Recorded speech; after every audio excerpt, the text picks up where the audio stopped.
let's also touch on something else's music, something that I think that we deserved a very long time ago. What's that? The Monica and Brandy, or the Brandy and Monica, The Boy Is Mine tour is now officially going to happen. I feel like this was a long time coming, okay? They announced the 24-city tour. It starts in October. The pre-sales for tickets and ticket sales for general admission have already gone on sale. And I think this is important for the music industry as far as R&B goes, because these ladies have had a rivalry for who knows how long. I watched the interview. I don't know who it was. It might have been one of like Entertainment Tonight type of joints. It was like on regular TV. They seem like they got a relationship now. They still both seem like 100% divas, and it's like one forced word and it'll be popping off again. You know what I mean? But for the people that's from our era, I hope that they support it, because I hate to see a tour get announced, 2 dates happen, and then all of a sudden the tour go away. I want to see the whole tour completed. I want our generation to show up. I want the new generation to meet Monica and Brandy at a high level.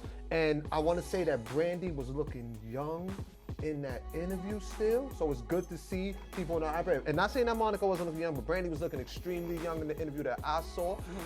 And listen, that's what I got to say on that. I'm for it. I think they both look great right now. I think they're both in a great state of their career, just showing the younger generation how this is done.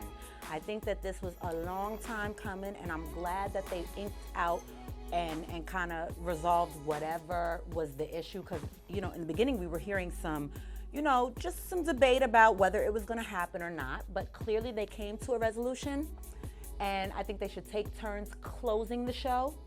They should definitely end the show with The Boy Is Mine. So they should both stick around for that ending, song. And I think that as long as they both know that this is for the culture, then this will work out just fine. Let's put our egos and pride to the side, and let's just do this. Let me interrupt real quick. I'm kind of tired of hearing this for the culture. It's for the bag. It's for the bag. It's so they could take care of their families. It's so that them house notes get paid, the mortgages get paid, them car notes. And my last thing on this is they made it very clear to say that there never was no boy that they were arguing over. You know what I mean? There wasn't no boy. It was just a song. It was just a song. That's it. But I do think that it needs to be for the culture, because in this day and age, we don't have a lot of R&B artists working together.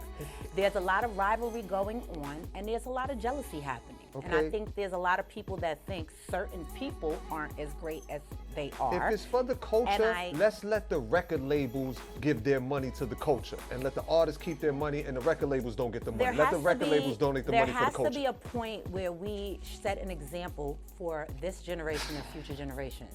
Otherwise, they are going to be cooked. You understand? Somebody has to lead by example in order for these young girls and these young gentlemen that are doing music to understand what we're doing this for. As you can see, Tribe, me and Sky do not always agree. We don't. But at the end of the day, I'm glad that this is happening. I'm glad that they have resolved whatever. We agree on that. And I'm glad that they're doing this to, give people the music that they deserve to hear,